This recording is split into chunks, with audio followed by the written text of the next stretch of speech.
ഉദ്ഘാടനം ചെയ്ത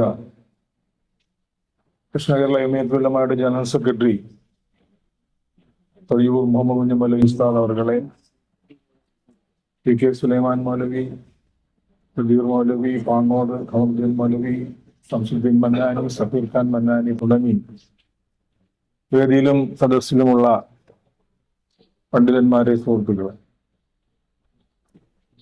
ഈ ശബ്ദം ആയിരക്കണക്കിന് DKICCയുടെ പ്രവാസി സുഹൃത്തുക്കൾ കേൾക്കുന്നുണ്ട് എന്ന് മനസ്സിലാക്കാൻ കഴിയുന്നതിൽ വളരെയധികം അഭിമാനത്തോടു കൂടിയാണ് ഈ വേദിയിൽ നിൽക്കുന്നത്. ദക്ഷിണ കേരള ജമിയത്തുൽ ഉലമായുടെ 70-ാം വാർഷികം ആഘോഷിക്കുന്ന സുപ്രധാനമായ ഒരു കാലഘട്ടത്തിലൂടെയാണ് നമ്മൾ കടന്നുപോയിക്കൊണ്ടിരിക്കുന്നത്. ദക്ഷിണയെ സംബന്ധിച്ചിടത്തോളം കഴിഞ്ഞ 4-5 വർഷങ്ങൾ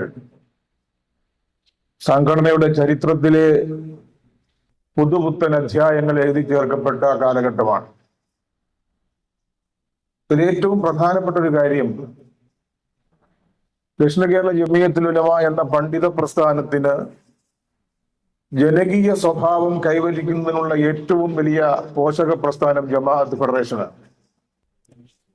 ആ ജമാഅത്ത് ഫെഡറേഷനെ സമഗ്രമായ നിലയിൽ പുനഃസംഘടിപ്പിച്ച് ദക്ഷിണ കേരളത്തിലെ 7 ജില്ലകളിലും പ്രവർത്തനക്ഷമമായ കമ്മിറ്റികൾ രൂപീകരിച്ച് അതിന്റെ സംസ്ഥാന തലത്തിൽ ഒരു കൗൺസിലും ഒരു വർക്കിംഗ് കമ്മിറ്റിയും വ്യക്തമായ നിലയിൽ പ്രവർത്തനക്ഷമമായ ഒരു നേതൃത്വവും ജമാഅത്ത് ഫെഡറേഷന്റെ 40 വർഷത്തെ ചരിത്രത്തിൽ ആദ്യമായി രൂപം കൊണ്ടത് ഈ കഴിഞ്ഞ 3-4 വർഷങ്ങൾക്കിടയിലാണ്.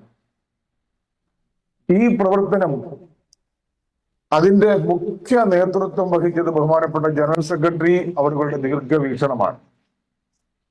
ദീർഘവീക്ഷണത്തോടുകൂടി അദ്ദേഹം ദക്ഷിണ കേരള ജമിയത്തുൽ ഉലമ എന്ന പണ്ഡിത പ്രസ്ഥാനത്തെ പണ്ഡിതന്മാരുടെ പ്രവർത്തന കേന്ദ്രമായ മസ്ജിദുകളുടെയും മറ്റ് മദാരിസുകളുടെയും അകത്തളങ്ങളിൽ നിന്നും പുറത്തു കൊണ്ടുവന്ന് ദക്ഷിണ കേരളത്തിലെ 10,000-കണക്കിന് ജനങ്ങളുടെ ഇടയിൽ, മഹല്ലുകളുടെ ഇടയിൽ ദക്ഷിണയുടെ ശബ്ദം ശരിയായ നിലയിൽ പ്രവഹിപ്പിക്കുന്നതിനുള്ള ഒരു സംവിധാനം, മഹല്ലുകളുടെ ശാക്തീകരണവും ആ മഹല്ലുകൾക്ക് നേതൃത്വം കൊടുക്കുന്ന ഉമറാക്കളുടെ ഏകോപനവുമാണെന്നുള്ള അദ്ദേഹത്തിന്റെ തിരിച്ചറിവാണ് ഈ കുതിച്ചുചാട്ടത്തിന് കാരണമായിട്ടുള്ളത്.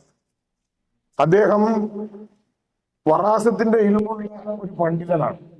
നിസ്സംശയം എനിക്കത് പറയുവാൻ കഴിയും. അദ്ദേഹത്തെ ഇരുത്തിക്കൊണ്ട് ഒരിക്കലും അത് അത്തരത്തിലുള്ള പുകഴ്മയുടെ വാക്കുകൾ പറയാൻ പാടില്ലെങ്കിലും സംഘടന കൈവരിച്ച ആ നേട്ടത്തെ എടുത്തു പറയുമ്പോൾ അത് പരാമർശിച്ചു പോകാതിരിക്കാൻ കഴിയില്ല.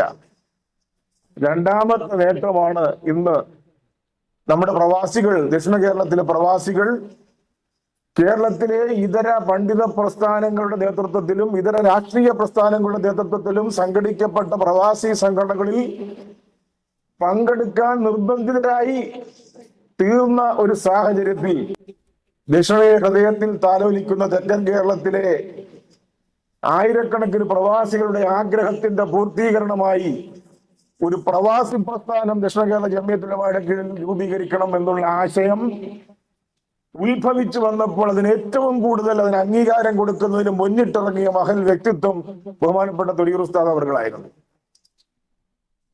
ഈ 2 പ്രസ്ഥാനങ്ങളുടെ രൂപീകരണം മാത്രമല്ല, കഴിഞ്ഞ 2-3 വർഷക്കാലത്തിനിടയിൽ കേരളത്തിലെ മുസ്ലിം സമൂഹത്തിന്റെ നിരവധിയായ പ്രശ്നങ്ങൾ, ഇന്ത്യ മഹാരാജ്യത്ത് മുസ്ലിം ലീഗിൽ അഭിമുഖീകരിക്കുന്ന പല പ്രശ്നങ്ങളും അത് കേരളീയ മുസ്ലിം സമൂഹത്തിൽ അതിനെ പ്രതിപാദിക്കുന്ന വിഷയത്തിൽ ഇവിടത്തെ പല സുന്നി സംഘടനകളും രാഷ്ട്രീയ പ്രസ്ഥാനങ്ങളും അകച്ചു നിന്നപ്പോ അതിശക്തമായ നിലയിൽ ആ പ്രശ്നങ്ങളുടെ പ്രാധാന്യത്തെ എടുത്തുദ്ധരിച്ചുകൊണ്ട് ജനകീയ പ്രക്ഷോഭങ്ങൾ ഈ രാജ്യത്ത് സംഘടിപ്പിക്കുവാൻ ഉള്ള നേതൃത്വം ദക്ഷിണ കേരള ജമിയത്തുൽ ഉലമ ഏറ്റെടുക്കുകയുണ്ടായി.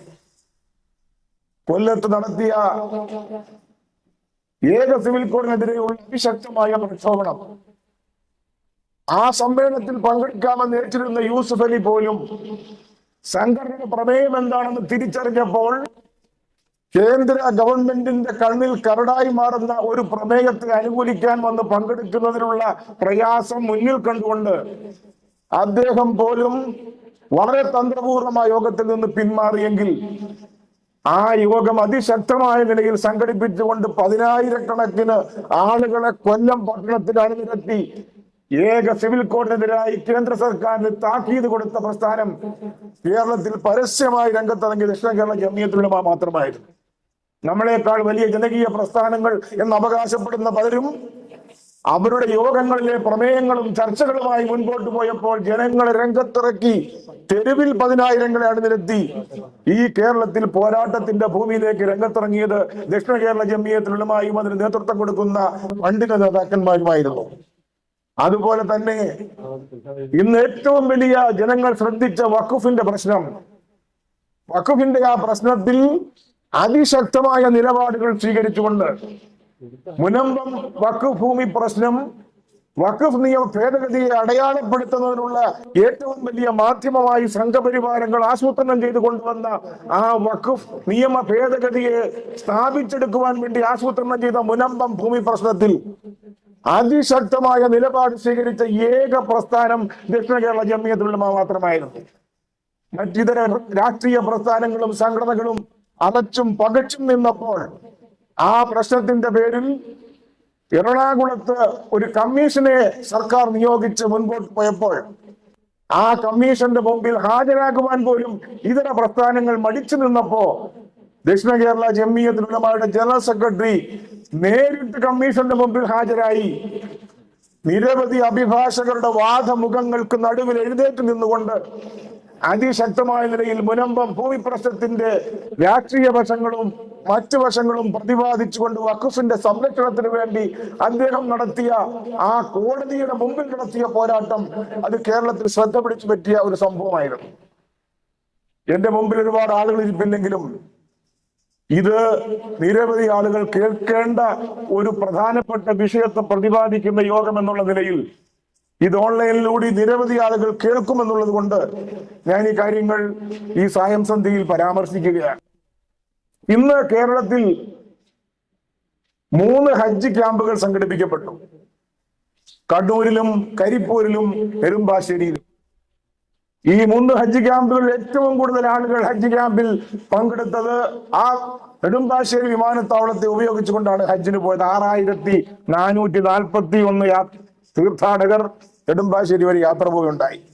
16-ാം തീയതി ആരംഭിച്ച് 30-ാം തീയതി അവസാനിച്ച ആ ഹജ്ജിന്റെ യാത്രാ വേളകളിൽ ഈ 6,441 പേർക്കും 23 ഫ്ലൈറ്റുകളിലായി രാപകൽ വ്യത്യാസമില്ലാതെ രാത്രിയുടെ അന്ത്യയാമങ്ങളിൽ 2 മണിക്കും 3 മണിക്കും അവർക്ക് ഇഹ്റാം ചെയ്യിക്കുവാനും അവർക്ക് ആവശ്യമായ നിർദ്ദേശങ്ങൾ കൊടുക്കുവാനും തന്റെ രോഗാവസ്ഥയും പ്രായത്തെയും അവഗണിച്ചുകൊണ്ട് അദ്ദേഹം മുൻപോട്ട് വന്നുവെങ്കിൽ കേരളത്തിൽ ഈ 3 ഹജ്ജ് ക്യാമ്പുകളിലായി 16,000-ഓളം ആളുകൾ പോയിട്ടുണ്ടെങ്കിൽ ഏത് പണ്ഡിതനാണ്, ഏത് സുന്നി വിഭാഗത്തിന്റെയോ ഇതര വിഭാഗത്തിന്റെയോ പണ്ഡിതനാണ് രാത്രിയിൽ ഉറക്കുളച്ച് ഹജ്ജ് തീർത്ഥാടകർക്ക് വേണ്ടി ഇത്രയേറെ സേവനം ചെയ്തത് എന്ന് നമുക്ക് അഭിമാനത്തോടുകൂടി അഭിമാന ബോധത്തോടുകൂടി ചൂണ്ടിക്കാണിക്കാൻ കഴിയുന്ന ഒരു മഹാൻ ഇന്നുണ്ടെങ്കിൽ അത് ദക്ഷിണ കേരള ജംഇയ്യത്തുൽ ഉലമയുടെ ജനറൽ സെക്രട്ടറിയാണ്.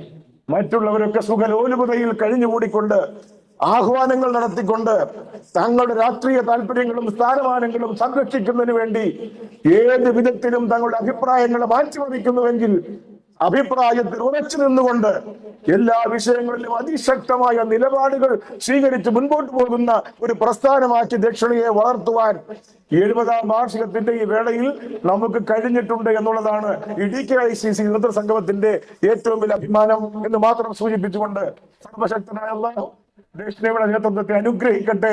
പ്രത്യേകിച്ച് തൊടിയൂർ ഉസ്താദിന് ദീർഘായുസ് ആഫിയത്തോടു കൂടി നൽകട്ടെ എന്ന് ആത്മാർത്ഥമായി ദുആ ചെയ്യുന്നു.